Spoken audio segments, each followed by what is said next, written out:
오늘 영상을 보시게 되면 2025년 돼서 대출받아 하려던 사업이나 투자 등의 브레이크가 걸릴 위험을 방지하실 수 있게 되실 겁니다. 저도 내년에 이사갈 집 알아보는 중인데 대출이 막히거나 줄어들 소식만 들려와서 걱정이 많습니다.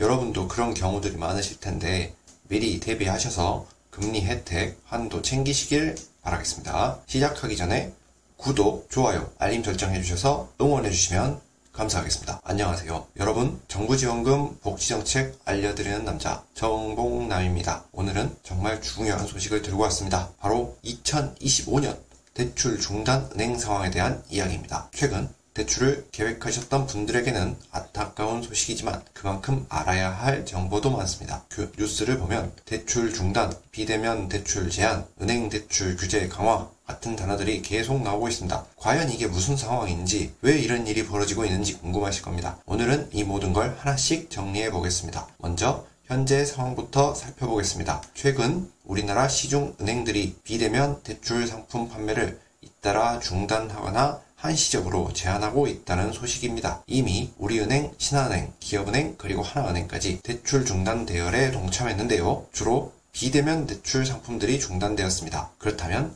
이런 대출 중단 사태가 왜 발생했을까요? 이 상황은 크게 두 가지 이유로 설명할 수 있습니다. 첫째, 정부의 정책 강화입니다. 정부는 가계부채 증가를 막기 위해 가계대출 총량을 관리하고 있습니다. 올해 초부터 금융당국은 가계대출의 연간 증가율을 일정 수준 이하로 유지하도록 은행들에게 강하게 요구해왔습니다. 물가 상승과 금리 변동으로 인해 대출 규모가 계속 커지면서 경제 안정성을 위협할 수 있다는 우려가 있었기 때문입니다. 둘째, 은행들의 자체 조정입니다. 은행들도 정부의 기조에 맞춰서 가계대출을 조정하고 있습니다. 특히 비대면 대출 상품의 경우 심사 과정이 상대적으로 간소화되어 있기 때문에 신용 리스크 관리가 더 어렵다는 점에서 우선적으로 제한 대상이 되고 있습니다. 지금까지 대출 중단을 선언한 주요 은행 등을 정리해 보면 다음과 같습니다. 기업은행은 2025년 1월부터 신용대출, 주택담보대출, 전세자금대출의 비대면 상품 판매를 중단했습니다. 우리은행은 비대면 주택담보대출과 전세자금대출을 중단한 상황입니다. 신한은행은 모바일 뱅킹 앱을 통해 제공되던 모든 비대면 대출 상품이 한시적으로 중단되었습니다. 하나은행은 비대면 전용 주택담보대출, 전세자금대출, 신용대출이 현재 제한되고 있습니다. 그럼 이러한 대출 제한 조치가 우리 일상에 어떤 영향을 미치겠습니까? 가장 큰 문제는 바로 실수요자 분들입니다. 주택 구입을 계획하셨던 분들은 주택담보대출이 막히면서 내 집 마련 계획에 차질을 빚게 될 것입니다. 전세자금을 준비하는 분들은 전세자금 대출이 막히면서 임대차 계약에 어려움을 겪을 가능성이 높아졌습니다. 생활비가 필요한 분들은 신용대출 제한으로 인해 단기적인 자금 마련이 어려워질 수도 있습니다. 전문가들은 이번 조치가 단기적으로는 가계부채 증가세를 억제할 수 있겠지만 실수요자들에게 상당한 불편을 초래할 수 있다고 지적합니다.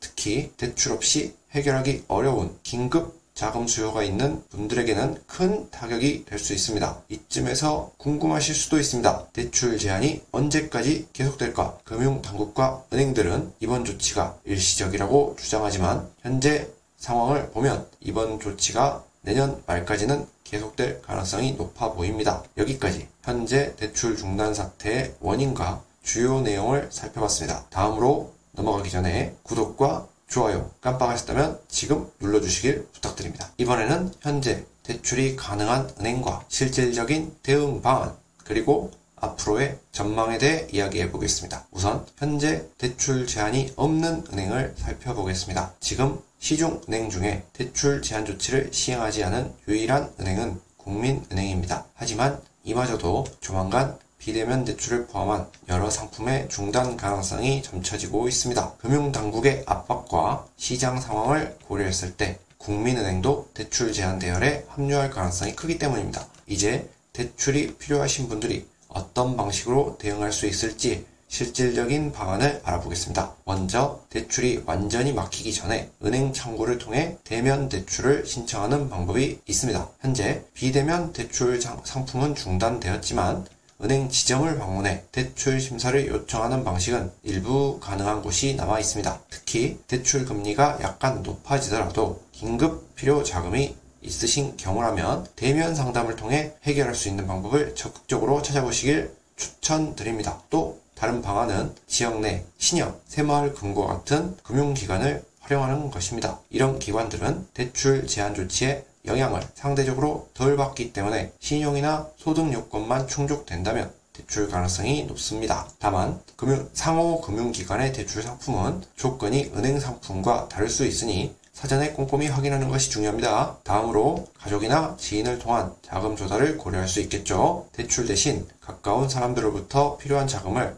단기적으로 빌리는 방식입니다. 공식적으로 이자가 발생하지 않는 점이 있지만 반드시 상호 간의 신뢰를 기반으로 이루어져야 함을 유의하시기 바랍니다. 자, 그렇다면 앞으로 대출 제한 조치가 어떻게 전개될 가능성이 있을까요? 금융당국과 은행들은 이번 대출 제한 조치가 일시적이라고 강조하고 있지만 가계부채 문제가 해결되지 않는 한 이 같은 제한이 단기간에 해제될 가능성은 낮아 보입니다. 연말까지는 이 기조가 이어질 것이고 2025년에도 가계부채 안정화를 목표로 한 정책이 계속될 가능성이 큽니다. 한편 전문가들은 대출 제한이 장기화되면 예상치 못한 부작용이 나타날 수 있다고 경고하고 있습니다. 대출이 막히면서 비은행권으로 자금 수요가 몰릴 경우 고금리 상품과 불법 사채 이용이 늘어날 가능성이 있습니다. 가계의 재정적 부담을 가중시키는 결과를 초래할 수 있기 때문에 정책 당국도 이에 대한 대책을 준비할 필요가 있습니다. 마지막으로 대출을 계획 중인 분들에게 드리고 싶은 조언이 있습니다. 현재 상황에서는 무리한 대출보다는